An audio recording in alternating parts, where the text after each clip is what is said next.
Welcome साथियों, आपका हार्दिक स्वागत है। यदि आप इस चैनल से पहली बार जुड़े हैं तो सब्सक्राइब जरूर कीजिएगा। साथियों, आज का हमारा टॉपिक है किराया क्रय ठहराव। तो आइए इस पर चर्चा करते हैं। किराया क्रय ठहराव एक प्रकार का निक्षेप है, उपनिधान है। निक्षेप उपनिधान हमने पिछले वीडियो में देखा है। किराएदार को कुछ शर्तों पर माल क्रय करने का अधिकार दिया जाता है। क्रय करना उसकी केवल इच्छा है, उसका उत्तरदायित्व नहीं। किराएदार को किराए के संबंध में एक एग्रीमेंट दिया जाएगा कि यदि वो निश्चित किस्तें जो हैं उसे सारी किस्तें अगर चुका दिया जाए तो उसके बाद उसका स्वामी किराएदार को बना दिया जाएगा। ये विक्रेता के साथ उसका एग्रीमेंट होगा। और क्रय के संबंध में किराएदार जो रहेगा, क्रेता जो रहेगा, वो बाध्य नहीं रहेगा, केवल उसकी इच्छा पर डिपेंड करेगा।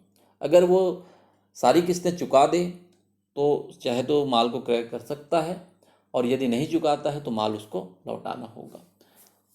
तो इस कंडीशन में अगर माल नहीं चुकाता है, अंतिम किस्तें नहीं दी जाती है, लास्ट किस्त पेमेंट नहीं हुआ है, तो जितनी भी राशियां को पेमेंट किया है उस राशि को रखने का अधिकार विक्रेता को रहेगा, और माल वापसी का भी अधिकार विक्रेता को रहेगा। किराएदार को माल लौटाना होगा। इसके संबंध में परिभाषा है, देख लेते हैं।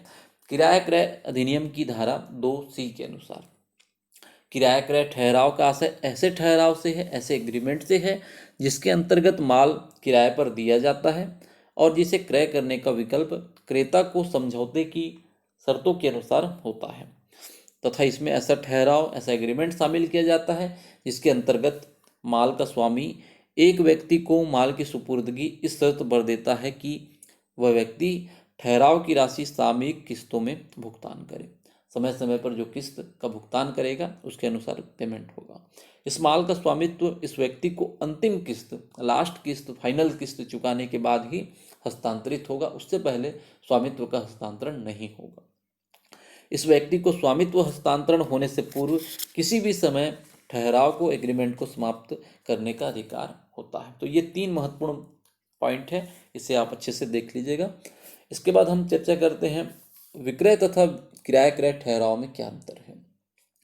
किराया क्रय ठहराव जो होता है एक ऐसा अनुबंध है जिसमें माल का स्वामी दूसरे पक्षकार को माल किराए पर या भाड़े पर देता है, और इसमें किराया जो लिया है उसको एक निश्चित किराया देना वो स्वीकार करता है, और साथ ही यह भी एग्रीमेंट करता है कि एक निश्चित अवधि के भीतर यदि निश्चित रकम नियमित रूप से देने के बाद किराए पर लेने वाला व्यक्ति माल का स्वामी बन सकता है।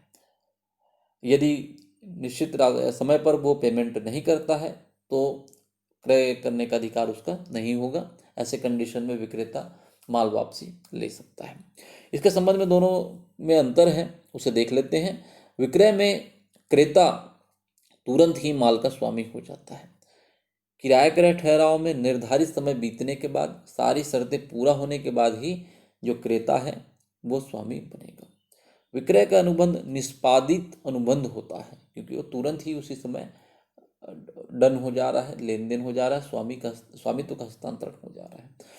किराया क्रय ठहराव में निष्पादनीय अनुबंध का रूप है, यह भविष्य में किया जाना है। विक्रय में क्या होगा कि जब क्रेता माल का मूल्य नहीं चुकाता है तो विक्रेता चाहे तो माल अपने अधिकार में भी है, उसके बावजूद भी उस मूल्य के लिए वाद प्रस्तुत कर सकता है। किराया क्रय ठहराव में विक्रेता मूल्य के लिए वाद प्रस्तुत नहीं कर सकता, केवल हर्जाने या क्षतिपूर्ति के लिए कर सकता है। विक्रय में माल की क्षति जोखिम क्रेता पर होती है, चाहे जो माल है क्रेता के पास हो या विक्रेता के पास हो। किराया क्रय ठहराव में जोखिम विक्रेता को ही सहन करना पड़ता है, चाहे माल क्रेता के पास क्यों न हो। विक्रय में जब माल की सुपुर्दगी देने के पहले विक्रेता दिवालिया हो जाता है तो क्रेता सरकारी जो प्रापक होते हैं कानूनी तरीके से माल की सुपुर्दगी ले सकता है। किराया क्रय ठहराव में यदि विक्रेता दिवालिया हो गया तो ऐसे कंडीशन में क्रेता केवल अपने अंश के अनुसार, जितने का वो पेमेंट किया है उसके अनुसार ही दावा कर सकता है। विक्रय का अनुबंध पूर्ण एवं शर्त रहित होता है। किराया क्रय ठहराव का निष्पादन शर्त के साथ भविष्य में किया जाना है। विक्रय में विक्रेता अनुबंध भंग के लिए केवल क्षति के लिए वाद प्रस्तुत कर सकता है। क्रेता वस्तु का पूर्ण स्वामित्व पा जाता है। क्रेता वस्तु का प्रयोग अपने तरीके से करने के लिए स्वतंत्र है। यदि क्रेता स्वामित्व ले लिया है तो अपने तरीके से वो करने के लिए स्वतंत्र है, किसी भी तरीके से उसका यूज कर सकता है। किराया क्रय ठहराव में विक्रेता अपनी इच्छा अनुसार वस्तु बेच भी सकता है। क्रेता और विक्रेता को एक दूसरे के विरुद्ध अनुबंध भंग की दशा में केवल क्षति के लिए वाद प्रस्तुत करने का अधिकार होता है।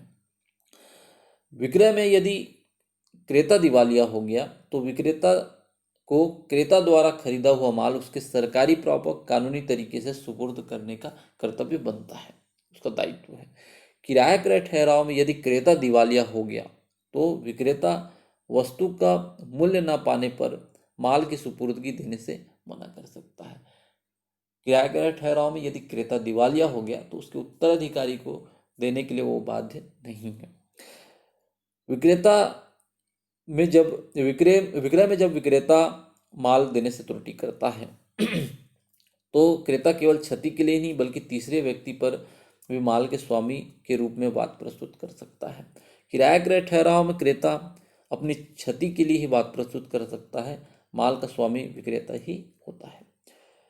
विक्रय जो है ठहराव का एग्रीमेंट का अंत माना जाता है और किराया क्रय ठहराव एग्रीमेंट का प्रारंभ स्टार्टिंग माना जाता है। ये कुछ अंतर हैं, इसे आप और अच्छे से देख लीजिएगा। आपके बुक गाइड में और भी पॉइंट होंगे तो उसे ऐड कर लीजिएगा। साथियों, उम्मीद करता हूँ ये वीडियो आपके लिए यूजफुल और हेल्पफुल रहेगा। लाइक शेयर कमेंट के माध्यम से अपना प्यार देते रहें। Thank you.